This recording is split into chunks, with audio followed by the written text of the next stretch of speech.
Claire Bennett had lost almost everything when her aunt left her an abandoned 17-room roadside inn. For Claire and her 8-year-old son, Milo, it wasn't just an inheritance. It was finally a place to call home. But on their first night, Milo noticed something strange. "Mom, there are 18 keys." Claire counted them again. Her son was right. 17 rooms, 18 keys. And that extra key was about to uncover a secret her aunt had kept buried for 25 years. Stay with me, because what that 18th key opened would change everything Claire believed about the woman she'd trusted most. For days earlier, Claire Bennett had woken before sunrise in the parking lot of an all-night laundromat. For 6 weeks, that had been her routine. Wake before anyone noticed. Fold the blankets, straighten the back seat, comb Milo's hair using the side mirror, then drive her son to school and pretend they were just another family arriving for the morning bell. Claire was 36. She'd spent most of her adult life taking care of other people, first as a wife, then as a mother, then as a home health aide for elderly clients who could no longer manage on their own. She'd never had much, but she'd always made it work until the divorce. Then her hours were cut. The bills didn't care that she was trying, and neither did the landlord. Piece by piece, everything she'd built came apart. The apartment went last. Milo was 8, old enough to sense something was wrong, young enough that Claire still hoped she could shield him from the worst of it. So she called sleeping in the Subaru their camping trip. Milo played along. That hurt more than if he'd complained. Some nights, after he'd fallen asleep, Claire sat behind the wheel and just listened to him breathe. She wasn't asking for much anymore. A locked door, a warm bed, somewhere Milo could leave his sneakers by the bed and know they'd still be there in the morning. Then the call came. Her aunt, Dorothy Bennett, had passed away. Claire hadn't seen her often in recent years, but some of her safest childhood memories belonged to Dorothy. Summers at the Whispering Pines Inn, the smell of percolating coffee behind the front desk, Dorothy patching a screen door while a transistor radio played on the porch rail. And one line Dorothy used to say to every road-weary stranger who pulled in after dark: "Nobody drives past Whispering Pines hungry, and nobody sleeps in their car on my watch." Now Whispering Pines belonged to Claire. The inn sat just outside Fallbrook, Oregon, where the Tulane Highway narrowed between stands of Douglas fir and the mountains seemed to close the town off from everything else. Time hadn't been gentle with it. The sign tilted toward the road. Moss patched the roofline. Weeds split the parking lot in long, stubborn cracks. 17 guest rooms lined 2 faded rows beneath a sagging covered walkway. Claire parked and cut the engine. Neither of them moved for a moment. Then Milo looked through the windshield. "Is this ours?" Claire studied the tired old building. She didn't know what it was worth. She didn't know if the pipes still worked or if the roof would make it through another Oregon winter. And she certainly didn't know what Dorothy had left hidden inside it. But she knew one thing. Tonight, her son wouldn't be sleeping in the back seat. She reached over and squeezed his hand. "For now," she said softly, "this is home." Milo smiled, and for the first time in 6 weeks, Claire smiled too. She'd arrived at Whispering Pines believing it was simply an old inn she could flip and sell. She had no idea that before long, this forgotten place would force her to choose between protecting the only home her son had left and uncovering a truth her own family had spent 25 years burying.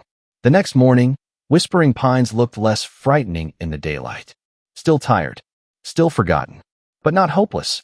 Claire found a push broom behind the office and spent the morning clearing leaves off the walkway while Milo explored nearby, clutching a notebook he'd found under the front counter. Every few minutes he came back with something new: an old postcard, a rusted service bell, a faded photo of the inn back when its sign still glowed at night. For the first time in weeks, Claire heard her son laugh without trying to. She stopped sweeping just to listen. Maybe, she thought, we could stay a while. Clean a few rooms. Get the water running. Sell it without rushing into anything. Maybe Whispering Pines could buy them some room to breathe. Then Milo appeared in the office doorway holding an old paper floor plan. "Mom." Claire looked up. "What did you find now?" He spread the map across the counter. "There's no room 12. Claire glanced down. She'd half noticed it the night before, but exhaustion had pushed the thought aside. The rooms along the east wing ran 6, 7, 8, then jumped to 10. "Maybe your great-aunt skipped a number," Claire said. "Why would she do that? Inns do strange things sometimes." Milo considered that, then pointed out the window. But wouldn't room 11 still be right next to room 13? Claire looked at him. What do you mean? He took her hand. Come on. They walked the east wing together. Room 9, room 10, room 11, then room 13. Milo stood between the last two doors and stretched his arms out wide. Look. Claire looked. There was too much wall between them. Not a few inches, several feet. Enough space for another room entirely. She stepped back into the parking lot. From out there, the building looked seamless, the roofline unbroken, nothing to suggest a missing section. But Milo was right. Something had been there, or still was. Claire went back to the office and pulled the 18th key off the pegboard, the one with no tag. She told herself there was probably a simple explanation. An old storage closet. A supply room. Maybe Dorothy had remodeled decades ago and just never updated the map. Ordinary explanations. Claire needed an ordinary explanation. She had enough uncertainty already. Back outside, she and Milo pulled at the thick ivy covering the gap between 8 and 10. Dry leaves rained down over her shoes. Underneath, weathered siding. Then Milo froze. Wait. He crouched and brushed back another clump of vines. A metal hinge appeared. Claire's stomach dropped. Together they tore the rest of the growth away until the outline was unmistakable. A narrow door, painted the same tired gray as the wall. No number. No window. Just an old iron lock. Milo looked at the key in Claire's hand. Neither of them said anything. Claire slid it into the lock. It fit. She hesitated before turning it, thinking of Dorothy, of childhood summers running this same walkway, of all the times she'd passed this wall as a girl without knowing a door was behind it. Then she turned the key. The lock gave with a click. The smell hit her first. Dust, old wood, air that had been sealed in for years. The light switch did nothing. Using her phone flashlight, Claire stepped inside. Milo, stay behind me. The room was small, but unmistakably a guest room. A narrow bed against one wall. A faded wool coat hanging from a hook. A suitcase tucked under a wooden chair.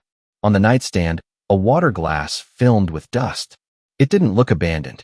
It looked interrupted, like someone had stepped out expecting to come right back. Whose room was this? Milo whispered. Claire didn't answer. Beside the bed sat a small writing desk. She opened the top drawer. Inside was an old guest registration card, its edges yellowed with age. She lifted it carefully. Thomas Reyes. Check-in date, 25 years earlier. Checkout, blank. Something about that empty line made the room feel colder. Then Milo pointed to the back of the drawer. What's that? A cassette tape. Someone had written 4 words across the label in black marker. Please tell them the truth. Milo pressed against her side.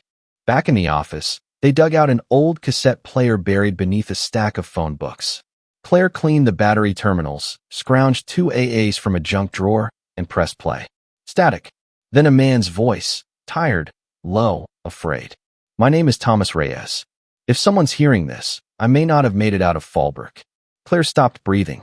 He talked about land deals, families pressured into selling, payments that never showed up in any public record, meetings held after the sun went down. Then his voice dropped lower. There are people here who know exactly what they're doing. And there are people helping them because they're too scared to say no. A pause. Tape hiss. Gerald Ashford knows I've been asking questions. Another pause. And Dorothy Bennett knows why. Claire's hand went still. Milo looked up. Mom. She couldn't answer. She just stared at the little speaker. Because Dorothy wasn't just the woman who'd left her Whispering Pines. She was the woman who'd taught Claire that a person's word was worth something. The woman whose Olden had just handed her son a bed when they had nowhere else to go. And now, from a room that officially didn't exist, the voice of a man missing for 25 years had just spoken her aunt's name. Claire played the tape 3 times. Each time she hoped she'd misheard. She hadn't. And Dorothy Bennett knows why. Milo sat quietly beside her. Was Aunt Dorothy a bad person? The question landed harder than she expected. I don't know, sweetheart, Claire said. It was the first time she could remember saying that about her aunt. That afternoon, she went back into room 12 alone, telling Milo to wait in the office with the door locked. She tore the room apart, the suitcase, the desk, the mattress, even the loose floorboards under the window. Behind one of them, a brown envelope. Inside, photocopied land records, canceled checks, handwritten notes, photographs of men standing outside buildings she didn't recognize. One name kept appearing. Gerald Ashford. Then another. Dorothy Bennett. Claire stared at her aunt's signature under a payment receipt. The amount wasn't huge, but it was enough to prove Dorothy hadn't just overheard something. She'd been part of it. Claire sat on the edge of the dusty bed. For most of her childhood, Dorothy Bennett had been the safest person she knew. The one who taught her to change a tire, bait a hook, apologize without tacking on the word but. And now Claire was sitting in a room her aunt had sealed shut for 25 years, holding proof that seemed to contradict everything Dorothy had ever taught her. She almost wished she'd never found the key. Almost. Then she heard tires on gravel. A dark gray pickup had stopped near the entrance, engine running. Nobody got out. Claire slipped behind the curtain. The windshield caught the afternoon light, hiding whoever sat inside. Then she remembered Milo and ran. She crossed the walkway, hurried into the office, locked the door. Come away from the window. Why? Just come here. The truck idled there almost 4 minutes before backing slowly onto the highway and disappearing. Claire told herself it could have been anyone, a lost driver, someone eyeing the property, someone making a phone call. She didn't believe any of it. That night, she barely slept. She wedged a chair under the doorknob and kept her phone against her pillow. Every sound felt amplified. Wind against the siding, branches scraping the roof, a truck passing on the highway. Around 2, headlights swept the curtains. She sat bolt upright. They passed. She never slept again that night. The next morning, Milo opened the door before Claire could stop him. An envelope sat on the ground. No stamp, no address, just her name. Mom, someone left this. Inside was a single line. You finally got your boy a roof. Don't lose it. Claire read it 3 times. Her hands started to shake. They knew about Milo. They knew she'd been living out of a car. They knew Whispering Pines wasn't just property to her. It was leverage. Within 20 minutes, she was packing. She didn't care what was in room 12 anymore. She didn't care what Dorothy had done. She wanted Milo safe. Suitcases into the trunk. Blankets folded on top. Then the little gray pillow he'd used through 6 weeks in the Subaru.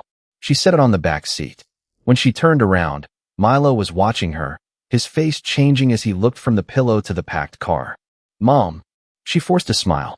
We're just going to stay somewhere else for a bit. He didn't move. Are we sleeping in the car again? 6 words. That was all it took. Claire looked at the folded blanket in the back seat, the space where her growing son had curled up night after night. For 6 weeks, she'd told herself he didn't understand, that she'd shielded him from it. Standing there, she wasn't sure anymore. She looked back at the inn, the peeling paint, the crooked sign, the place she'd planned to sell the moment she pulled in. 2 days ago it had felt like a burden. Now it was the only roof her son had. Stay, and risk whoever was watching coming back. Leave, and drive Milo straight back into the life she'd fought so hard to get him out of. Then she noticed something under the windshield wiper. Not a threat this time, a photocopy. One of the land records from room 12. At the bottom, someone had circled Dorothy's signature in red ink, and beneath it, for handwritten words. Ask her what she knew. Claire looked out at the empty highway. Whoever was watching didn't just know she'd opened room 12. They knew exactly what she'd found inside. And for the first time, she understood something far more frightening. The secret buried in that and wasn't dead. Somebody was still protecting it. Claire didn't leave Whispering Pines that morning.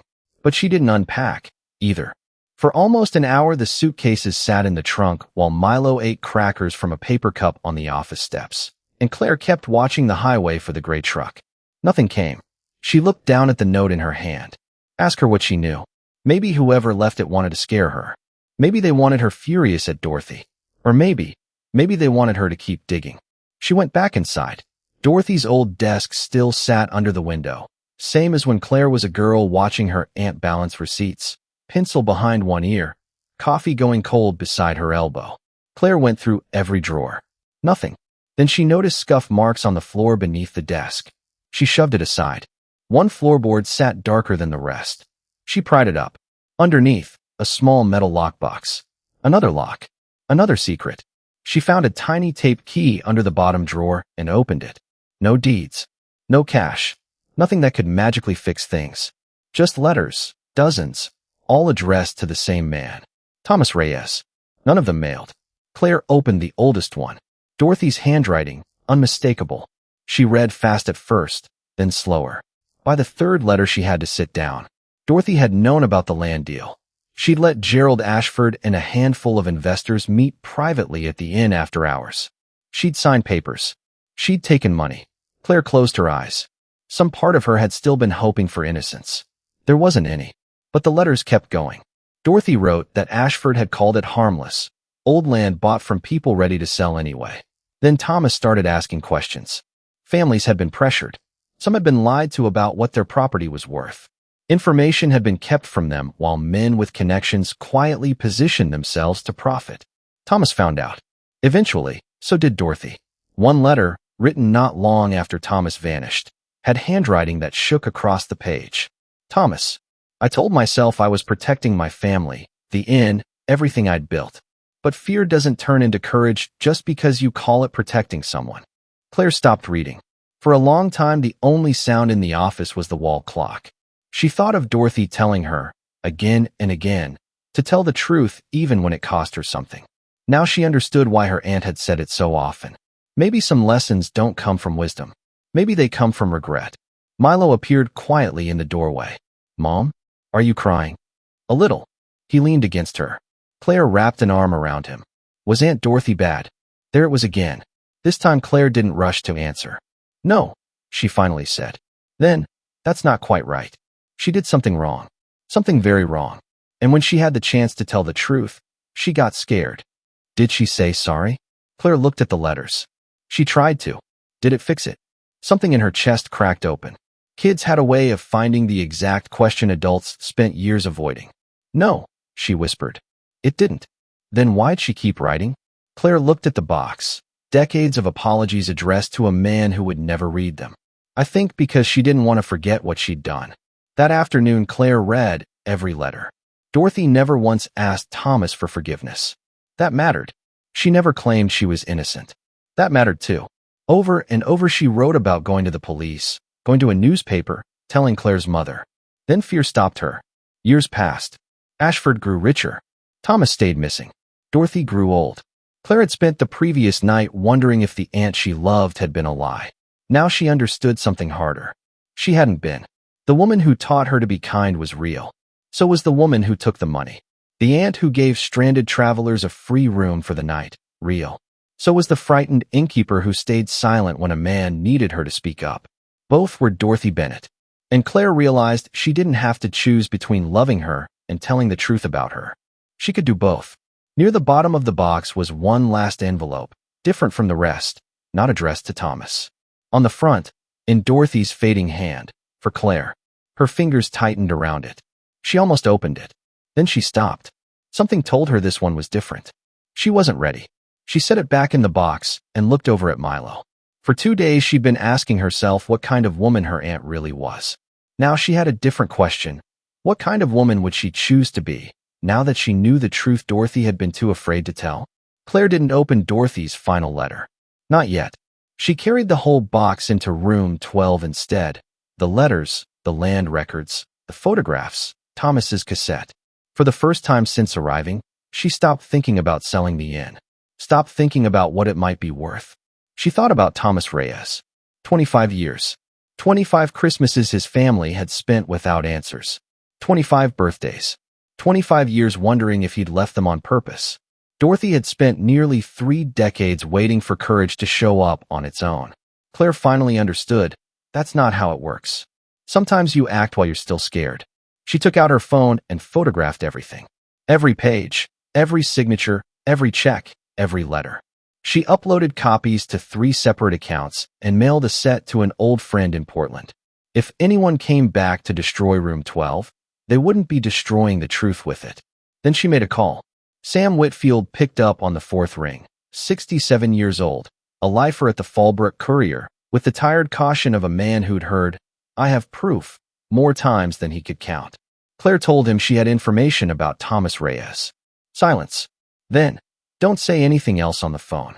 He showed up 40 minutes later, gray-haired, weathered, an old canvas satchel over one shoulder. When Claire handed him the registration card, he stopped talking altogether. You knew him? She asked. Sam nodded. Everybody in this business around here knew Thomas. He picked up the cassette. Some of us figured he just ran. He looked up. His family figured that too. Some people wanted them to. For the next 2 hours, she showed him everything. When he got to Dorothy's signature, he took his glasses off. Your aunt was part of this. You understand what happens if I run it. Claire did. Dorothy's name would take the hit. Maybe for good. Some would call her corrupt. Others would call Claire disloyal for airing her own family's business.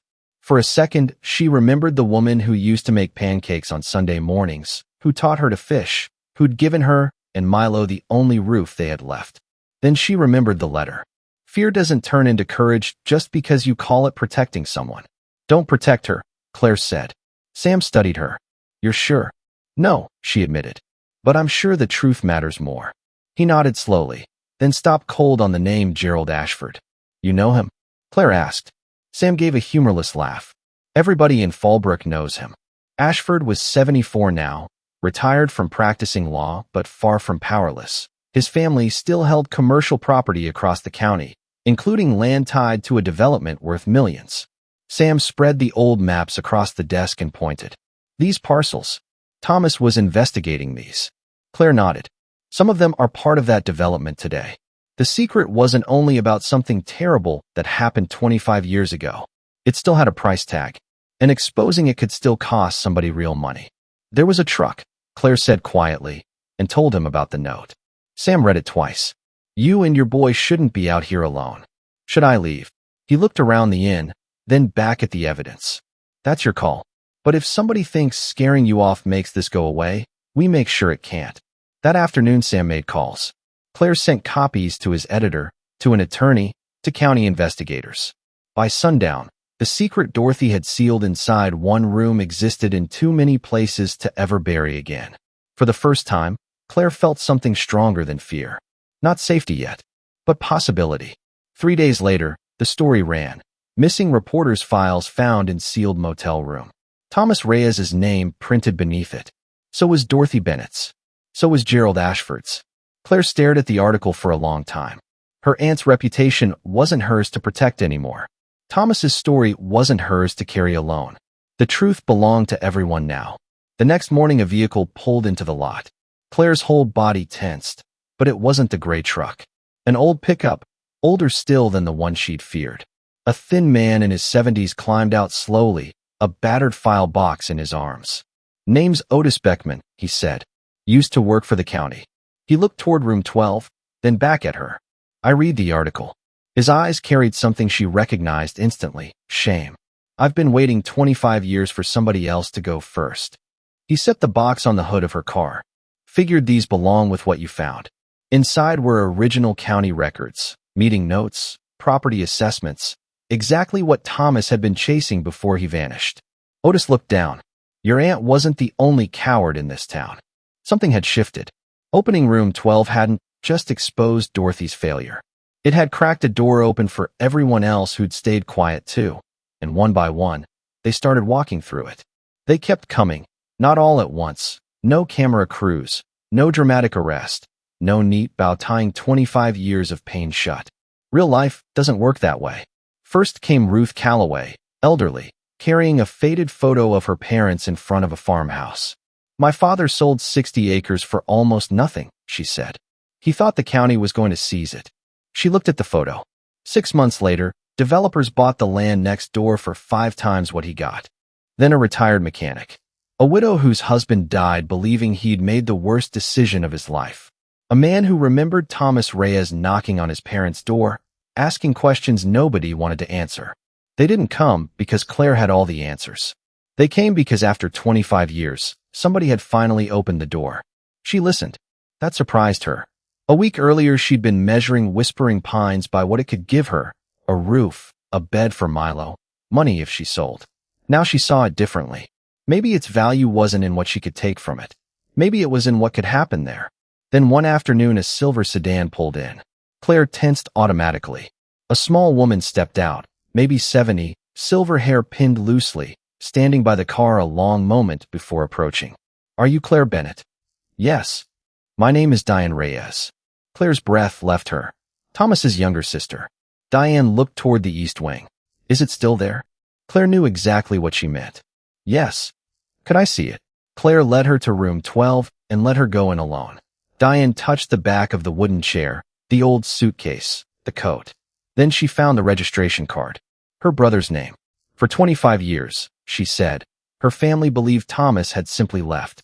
Their mother sat by the phone for years. Their father drove through every neighboring town looking for him. Hope curdled into anger. Anger hardened into something worse, acceptance. My mother died thinking her son loved something more than he loved coming home. I'm so sorry, Claire said. Diane shook her head. You didn't do this. My aunt. Your aunt made her choices. Diane looked at her. You're making yours. Neither spoke for a while. Diane picked up her brother's coat, pressed the sleeve between her fingers. You can't give us those years back, she said. Claire lowered her eyes. I wish I could. You can't. Diane looked at the belongings once more. But you gave us him back. Claire never forgot those words. Not justice. Not closure. Thomas was still gone. Dorothy's regret couldn't undo that. No article could hand his family 25 lost years. But the truth could give back something else. A name, a memory, a person's dignity. That evening Claire sat outside, while Milo drew with chalk on the cracked pavement. For weeks she'd thought of herself as a woman whose life had come apart. Abandoned by a marriage, struggling, homeless, $40 to her name. All still true, but no longer the whole truth. Milo looked up. Mom, are we still selling this place? Claire looked at Whispering Pines, the broken sign, the peeling paint, room 12. She thought of Ruth, Otis, Diane, Thomas, Dorothy. No, she said. We're keeping it. Milo's face lit up. He ran over and threw his arms around her. Then, quietly, can we make it pretty again? Claire laughed through tears. We can try. And they did. 1 gallon of paint at a time. A repaired window. Flowers planted in old coffee cans because they couldn't afford real pots. Sam brought lumber. Otis showed up one Saturday with tools. Ruth donated curtains she'd kept boxed in her attic for decades. People who'd arrived carrying old paint started coming back with paintbrushes instead. Whispering Pines slowly came back to life. So did Claire. She'd spent months believing that needing help meant she'd failed.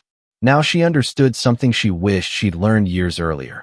Sometimes strength isn't carrying everything yourself. Sometimes it's letting someone else carry one end. But one thing was still waiting. Dorothy's final letter, still sealed inside the metal box. For Claire. One evening, after Milo was asleep, she finally took it out and sat behind the same desk where Dorothy once balanced receipts and poured coffee for strangers. Her thumb slid under the flap. Then she stopped. Behind the old keyboard tray, she noticed a narrow gap she'd never seen before. She pulled the panel loose. Something fell to the floor, another envelope, older than the first. Her name on the front, and beneath it, in Dorothy's hand, 6 words. If you found the 18th key. Claire stared. Whatever her aunt couldn't say while she was alive, she'd left behind for Claire to find after she was gone. Claire sat alone at the desk for nearly 10 minutes before opening it. Outside, the inn had gone quiet, its newly painted sign creaking gently in the wind. Down the hall, Milo slept in the same room where, weeks earlier, he'd asked if they were really allowed to stay another night. She unfolded the letter. Claire, if you're reading this, you found the room. She stopped. For a moment, she could almost hear Dorothy's voice. Dorothy wrote that she'd spent years telling herself there'd be a right time to come clean. After the holidays. After the inn had a good season. After Claire's mother was settled. After Ashford lost his grip on the county. After she was less afraid. The right time never came. Fear is clever that way. It always promises courage tomorrow, and then it steals another day. Claire wiped her eyes. The next lines were harder.